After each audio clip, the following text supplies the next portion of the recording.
कल्याण मंत्री श्री जीतन राम मांझी जी, माननीय पिछड़ा वर्ग एवं अति पिछड़ा वर्ग कल्याण तथा पंचायती राज मंत्री श्री हरिप्रसाद शाह जी, महादलित आयोग के सदस्य द्वय सर श्री पवन रावत जी और राजेंद्र नट जी, कार्मिक एवं प्रशासनिक सुधार विभाग तथा गृह एवं अल्पसंख्यक कल्याण विभाग के प्रभारी सचिव श्री अमीर चौहानी जी, पटना के जिलाधिकारी, इस कार्यक्रम में उपस्थित विशिष्ट अतिथिगण, मेधावी छात्र छात्राएं, अभिभावक, शिक्षक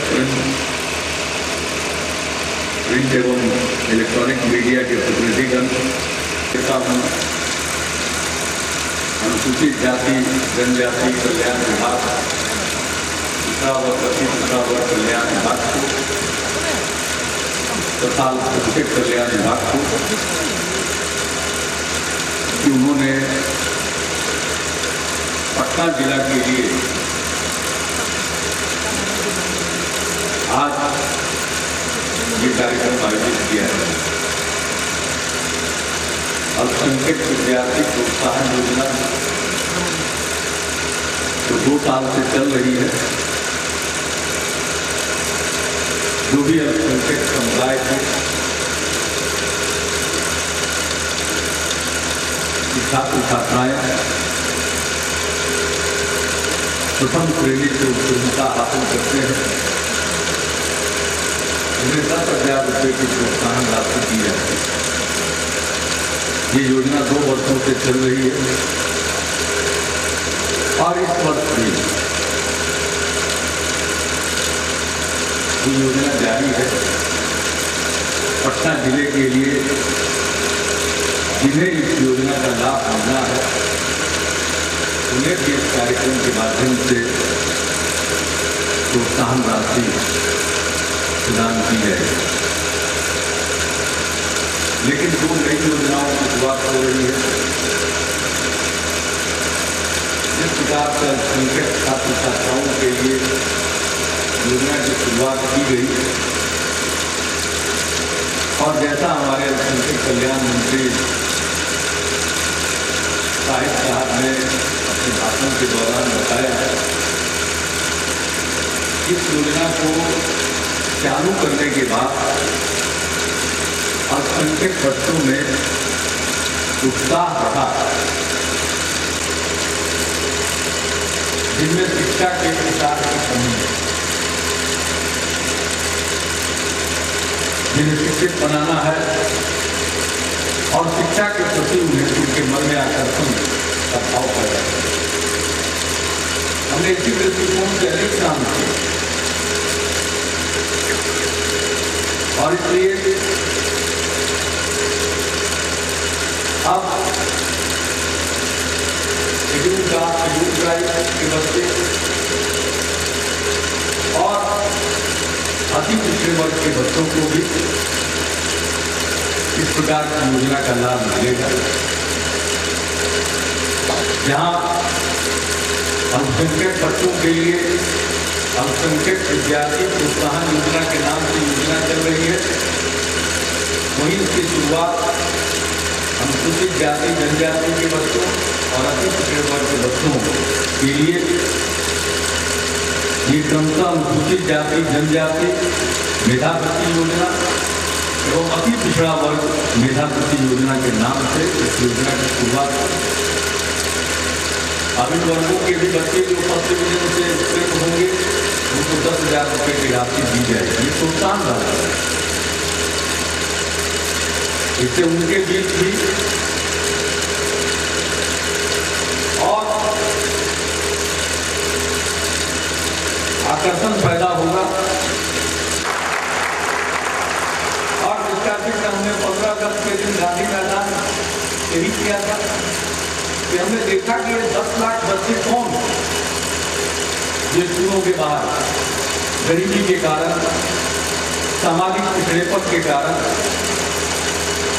तो उसका जब आकलन किया गया, उसका जब अध्ययन किया गया, तो ये पता चला कि सबसे अधिक बच्चे स्कूलों से बाहर हैं या तो अल्पसंख्यक समाज के हैं या महादलित समाज के। इसलिए उनको स्कूलों के प्रति आकर्षित करने के लिए, स्कूल जाने लायक उनको बनाने के लिए हमने 2 महत्वाकांक्षी योजनाओं की शुरुआत की। मुस्लिम टोले मोहल्लों में तालीमी मरकज और महादलित टोलों में उत्थान की। उनके जरिए उन बच्चों को स्कूल जाने लायक बनाया जा रहा, पढ़ाया जा रहा। और मेरा पूरा विश्वास है कि अगले 2-3 वर्षों में इसके सार्थक परिणाम आए। हमारी योजना उसी प्रकार से जब प्राथमिक विद्यालयों में हमने देखा कि अब उसको ठीक ढंग का कपड़ा चाहिए और गरीबी के कारण माँ बाप कपड़ा देने की स्थिति में नहीं थे, इसलिए स्कूल भेजना बंद कर देते थे।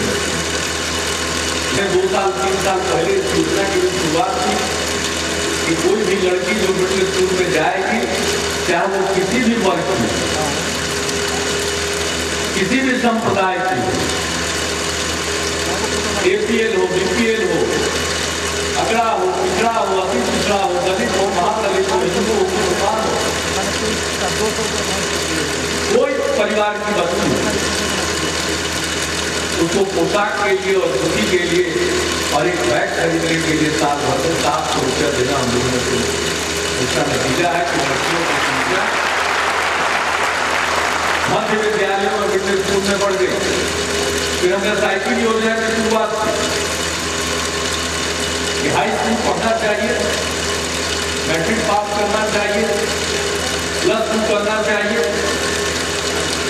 स्कूल जाने के लिए लड़कियों को साइकिल खरीदने के लिए हमने 2000 रुपया देना शुरू किया। इसका क्या परिणाम है? लगता है जैसे समाज में एक परिवर्तन आ गया। पटना शहर में लड़कियां साइकिल चलाते हुए नहीं दिखती थी, आज गांव-गांव में लड़की साइकिल पर चढ़कर स्कूल जा रही। परिवर्तन और किसको कहते हैं? लड़कों से ज्यादा लड़कियां पहुंच रही। तो लड़कों का भी पढ़ना जरूरी है। पहले तो मेरा उद्देश्य था कि लड़के तो कुछ पढ़ ले रहे हैं, लड़कियां पिछड़ रही हैं। तो 2 योजना चला करके हमने ऐसा काम किया, राज्य सरकार ने जो 2 काम शुरू किया, उसके चलते इस क्षेत्र में उछाल आ गया। अब लड़कियों की संख्या देहात के स्कूलों में भी ज्यादा होती जा रही है, तो लड़कों को भी अशिक्षित नहीं रहना। इसलिए अब हमने ये तय किया है कि जैसे लड़कियों को स्कूल जाने के लिए साइकिल दिया, उसी तरह से लड़कों को भी अब हाई स्कूल जाने के लिए साइकिल खरीदने के लिए उपलब्ध कराएंगे, ताकि दोनों का विकास हो। लड़का हो या लड़की हो, स्कूल जरूर जाए। दोनों में शक्ति और दोनों के शक्ति के प्रयोग से ही समाज आगे बढ़ेगा। इसलिए लड़कियों की शिक्षा पर हम लोगों ने ध्यान दिया और लड़कों की शिक्षा को हम नजरअंदाज नहीं कर सकते, तो वो भी कर रहे हैं। इस प्रकार से अब हमारे मन में ये विचार है कि लड़के जो है गरीबी के कारण स्कूलों में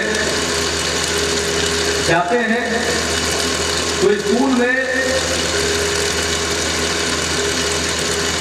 क्या सीखता है? हमारे बच्चों के व्यक्तित्व का सर्वांगीण विकास हो, बहुमुखी विकास हो। तो उसी प्रकार से यह भी एक कार्यक्रम है जिसमें हम लोग प्रोत्साहित करना चाहते हैं ज्यादा से ज्यादा बच्चे पढ़े, औपचारिक शिक्षा की तरफ भी आकर्षित हों।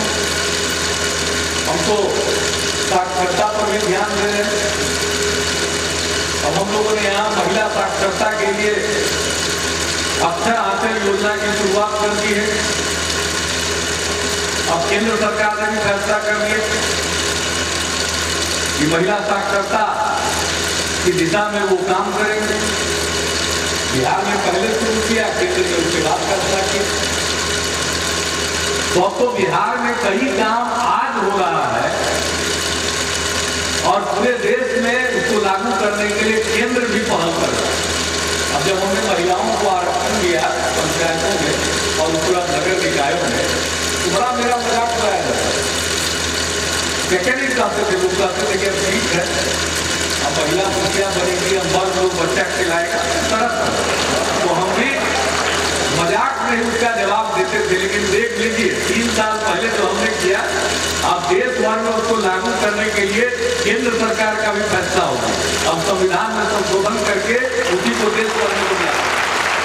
हमको पक्का विश्वास है कि लड़कियों के साइकिल की जो योजना है, आज न कल पूरे देश में केंद्र सरकार जरूर लागू करेगी, क्योंकि इससे ज्यादा कारगर कोई योजना ही नहीं है। और हमारी तो एक स्कीम और है भाई, बहुत लोगों ने कहा कि साइकिल खरीद करके दीजिए, उस पर बिहार सरकार लिखा रहेगा, पता चलेगा कि सरकार ने दिया। हमने कहा ये पता लगाने की जरूरत नहीं है, काम अपने आप बोलता है। साइकिल को एक खास रंग में रंगने से लड़कियां नहीं उस पर बैठेंगी और उसको चलाकर स्कूल जाएंगी, हम उनको सीधे पैसा दें। अगर हम साइकिल का प्रोक्योरमेंट करने लगते, खरीदने लगते, उसको बंटवाने लगते, पता नहीं कौन किस स्तर पर माल बनाने के चक्कर में पड़ जाता। और साइकिल योजना पता नहीं इसमें कौन सा घपला घोटाला होगा। इससे हमने कहा नहीं, हम ये सीधे लाभार्थी को, हर लड़की के हाथ में पैसा पहुंचा, सब पैसा पहुंचाती है कि अब अगर पैसा लेकर के कोई साइकिल नहीं खरीद रहा है तो उसकी गलती, उसको भी खरीदना। अब ऐसी शिकायतें बहुत कम है, लेकिन थोड़ी बहुत यही हो सकती है। लेकिन अधिकांशतः लोग कौन होगा जो बच्ची को साइकिल खरीदने के लिए पैसा दिया गया है और माँ बाप उसको साइकिल नहीं खरीदेंगे। लड़की जब रोने लगेगी तो उसके घर में जो कोहराम बचेगा तो उसको उसका मुकाबला कर सकेगा। लड़की जब रोना शुरू करेगी तो उसका मुकाबला को कर सकता है, उसको पीछे बाजार में जाकर के साइकिल खरीदवा देता है। तो देखिए हमने ये भी किसी के और अति पिछड़े वर्ग के अल्पसंख्यक समाज के जो लोग फर्स्ट डिवीजन से पास किए हैं, मैं उनको शुभकामनाएं देता हूँ और मैं आह्वान करता हूँ सबों का, सभी लड़के लड़कियों का वो मन लगाकर पढ़ें, ध्यान पूर्वक पढ़ें और ज्यादा से ज्यादा संख्या में फर्स्ट डिवीजन से पास करें। इस प्रकार की योजना में अगर सरकार को धन ज्यादा खर्च करना पड़ेगा तो ज्यादा खुशी होगी, क्योंकि 1000 करोड़ रुपया खर्च करके भी हम ये मानव संसाधन विकास की दिशा में वो लक्ष्य नहीं प्राप्त कर सकते हैं जो इस प्रकार की योजना से हम प्राप्त कर पाएंगे। इससे आज के इस अवसर पर उसकी शुरुआत हो गई। मैं दोनों विभाग को धन्यवाद देता हूँ और अल्पसंख्यक कल्याण विभाग को इस योजना को सुगमता के साथ सफलतापूर्वक लागू रखने के लिए और इसको अब बिल्कुल आगे से मैट्रिक की परीक्षा के बारे में मालूम है सब होती। अब इसके बारे में कैलेंडर इस साल बना लीजिए ताकि अगले वर्षों में उसी कैलेंडर के मुताबिक एप्लीकेशन लिए जाएंगे, उनकी छानबीन हो जाएगी और फिर डेट तय हो जाए किसी महीने वो राशि बढ़ जाएगी। अब आज पटना जिले के लिए ये कार्यक्रम है, हमारे प्रभारी मंत्री हर जिले में जाकर इस प्रकार का कार्यक्रम करेंगे और अगले साल से जब तीनों विभाग में अनुसूचित जाति जनजाति कल्याण विभाग, पिछड़ा वर्ग अति पिछड़ा वर्ग कल्याण विभाग और अल्पसंख्यक कल्याण विभाग, तीनों विभागों से मैं कहूँगा कि अगले वर्ष से एक कैलेंडर के मुताबिक इस प्रकार की योजना को क्रियान्वित करें ताकि लोगों को मालूम हो जाएगा। 15 तक एक विकसित बिहार का हमारा सपना और हम चाहते हैं किस तरह का बिहार बने कि बिहारी कहलाना आसान नहीं, बिहारी कहलाना शान का विषय है। तो उत्साह से ही यह लक्ष्य हासिल किया जा सकता है। मन को उत्साह के साथ, मन में उत्साह रखते हुए पढ़ाई का भी काम करें और व्यक्तित्व के सर्वांगीण विकास के लिए खेल पर भी ध्यान देंगे। लिए पूरा व्यक्तित्व निर्मित हो, विकसित हो और एक स्वस्थ और योग्य नागरिक के रूप में आप अपनी पहचान बनाने में कामयाब हों। इसी शुभकामना के साथ मैं अपनी बात को समाप्त करता हूँ। जय हिंद।